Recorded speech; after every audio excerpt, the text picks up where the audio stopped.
క్రీస్తునాథుని చేత మిక్కిలిగా ప్రేమింపబడిన దేవుని బిడ్డలారా, దివ్య సప్రసాద అద్భుతాలు ఎంతో విశ్వాసాన్ని పెంపొందిస్తున్నాయి.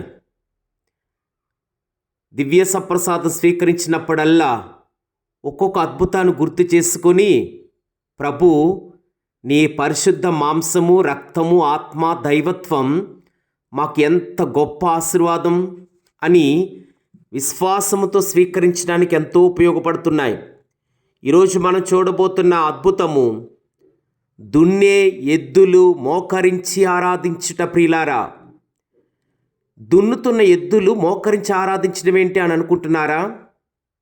ప్రతి జీవికి తెలుసు, ప్రతి ప్రాణికి తెలుసు, దివ్య సప్రసాదంలో భగవంతుడు 100% పాళ్ళు సంపూర్ణముగా ఉన్నారని. అంతోని వారు చేసినటువంటి అద్భుతములో దివ్య సప్రసాదం చూపించినప్పుడు గాడిద మోకరించి ఆరాధించిందండి. మనము 2-3 అద్భుతాలు చూసాము. పశువులు ప్రతిరోజు ఆ దివ్య సప్రసాదాన్ని లాస్ట్ టైమే చూసాము. అదిగో ఆమె కప్పిపుచ్చుకోవడానికి పశువుల పాకలో పాతేసినప్పుడు ఒక కంచెర గాడిద ఎప్పుడు అక్కడ మోకరించి ఆరాధన చేస్తుందని చూశారు. ఈరోజు దున్నుతున్న ఎద్దులు మోకరించి ఆరాధించడం చూస్తున్నాము. 1290వ సంవత్సరములో పోలాండ్ దేశంలో లిథువియన్లు ఆక్రమించారు. ఈ లిథువియన్ల యొక్క రక్తసిక్తమైన ఫలితాలు తలస్తుంటే గ్లోతోవా విచారణ గురువులు పసిడి పూతగల వెండి దివ్య సప్రసాద పాత్రను, ఆ పాత్ర నిండా దివ్య సప్రసాదం ఉంది కాబట్టి ఏం చేయాలో అర్థం కాదు, యుద్ధం వచ్చేసింది, శత్రువులు ఆక్రమిస్తున్నారు, ఇంకా చేసేదేమీ లేక ఈ దివ్య సప్రసాదమును ఎలాగైనా కాపాడాలి అన్న తలంపుతో విచారణ గురువులు దేవాలయ ఆవరణ పొలములో పాతిపెట్టారు. కొద్ది కాలానికి వారు పాతిపెట్టిన పాత్ర విషయం మర్చిపోయారు. ఆనాడు జరిగిన యుద్ధములో విచారణ దేవాలయం ధ్వంసమైంది. గ్రామమంతా పూర్తిగా ధ్వంసం చేసేశారు.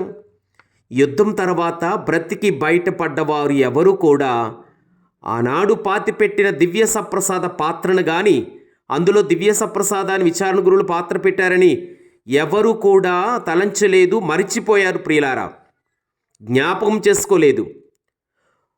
ఒకనాడు పొలం దున్నుతున్న ఎద్దులు అసాధారణంగా ప్రవర్తించడం రైతు గమనించాడు. అందుకు ఆ ఎద్దులకి రైతుకి మనం వందనాలు చెప్పుకోవాలి.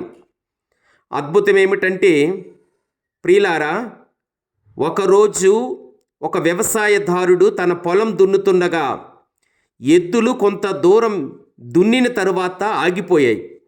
ఎంత ప్రయత్నించినా ఎద్దులు ముందుకెళ్ళటం లేదు. అవి నిరాకరించి ఒకే చోట నిలిచిపోయాయి. చేతిలో నరక భూమిలో దిగబడిపోయిందా అని రైతు చూసినా, అరే ఏమీ లేదు, బాగానే ఉంది, ఎందుకు ఎద్దులు కదలటం లేదని అసాధారణమైన కాంతి కిరణాలు ఎద్దులు ముందును చూశాడు రైతు. ఇదేంటి ఇంత కాంతివంతంగా భూమిలోంచి వస్తుంది, ఈ కాంతి ఏంటి అని ఆశ్చర్యపోయి రెట్టింపు ఉత్సాహముతో ఆ రైతు అక్కడ నేలని త్రవ్వి చూడగా ఎప్పుడో భూమిలో పాతిపెట్టిన దివ్య సప్రసాదము వెండి పాత్ర నిండా ఉన్నది. ప్రియులారా, కాంతి వీణులు వీస్తూ ప్రకాశమైన జ్వాలలు ప్రకాశిస్తున్నాయి దివ్య సప్రసాదం నుంచి. ఈ అద్భుత వార్తని వెంటనే స్థానికులంతా తెలుసుకొని ఆ దివ్య సప్రసాద ప్రభుని ఆరాధించడానికి, స్తుతించడానికి, పొగిడి కీర్తించడానికి పరుగు పరుగున ఉటాయించారు. ప్రియులారా, విచారణ గురువులు విశ్వాసులు ఈ అద్భుత దివ్య సప్రసాదాన్ని ఊరేగింపుగా ఆ పొలములో దాచబడిన ఆ దివ్య సప్రసాద పాత్రని విచారణ గురువులు భయభక్తులతో ఊరేగింపుగా విచారణ తీసుకొచ్చి దేవాలయములు పెట్టుకున్నారు. కానీ ఒకరోజు ఇంకొక అద్భుతం జరిగింది. ఆ దివ్య సప్రసాదము దివ్య దేవాలయములో మందసములో లేదు, అదృశ్యమైపోయింది. ఇదెలా?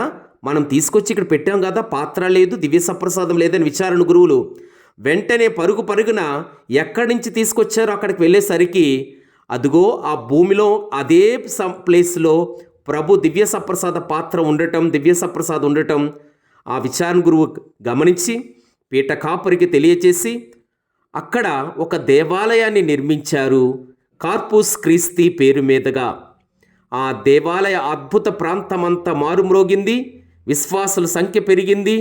ఆనాటి నుండి నేటి వరకు దివ్య సప్రసాద ప్రభు చెక్కు చెదరక అందరి ఆరాధనలు పొందుచున్నారు. ప్రియులారా, దున్నే ఎద్దుల కళ్ళు ఆ ప్రభుని చూడగలిగాయి.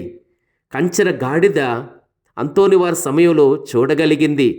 ఇదిగో మనము లాస్ట్ టైం తెలుసుకున్నాము, ఆ స్త్రీ ఆ పశువుల పాకులో పాతిపెట్టిన కంచెర గాడిద కళ్ళు ఆ ప్రభుని ఆరాధిస్తున్నాయి. మనము గాడిద కంటే దేవుడు ఎక్కువగా జ్ఞానాన్నిచ్చాడు. దున్నుతున్న ఎద్దుల కంటే ఎక్కువ జ్ఞానాన్నిచ్చాడు. దివ్య సప్రసాదం చూసేటప్పుడు మన కళ్ళు ఎంత విశ్వాసముతో నిండి ఉండాలో, మన హృదయాలు ఎంతగా ప్రజ్వరిల్లాలో, సాక్షాత్తు క్రీస్తుని స్వీకరిస్తున్నామన్న పరిశుద్ధ ఆశీర్వాదంతో మనం వెళ్ళాలి. ప్రియులారా, ప్రార్థించుదాం. ఓ ప్రభువా, దివ్య సప్రసాదం ఎడల అచంచలమైన విశ్వాసం నిండుగా మా కనులు మేము స్వీకరించినప్పుడు మా నాలిక, మా హృదయము నిన్ను స్వీకరిస్తున్నామనే ఆనందం, సంతోషం ఉవ్విల్లూరుతూ పెంపొందించుతూ మిమ్మల్ని స్వీకరించే భాగ్యమును అనుగ్రహించండి. మా నాథుడైన క్రీస్తు ద్వారా ఈ మనవి చేయించున్నాము ప్రభువా, ఆమేన్. ప్రభు మీతో ఉండునగాక, మీ ఆత్మతో ఉండునగాక. సర్వశక్తిగల సర్వేశ్వరుడు పితా పుత్ర పవిత్ర ఆత్మ దేవుడు మనల్ని దీవించి ప్రేమించి కాచి కాపాడునుగాక, ఆమేన్.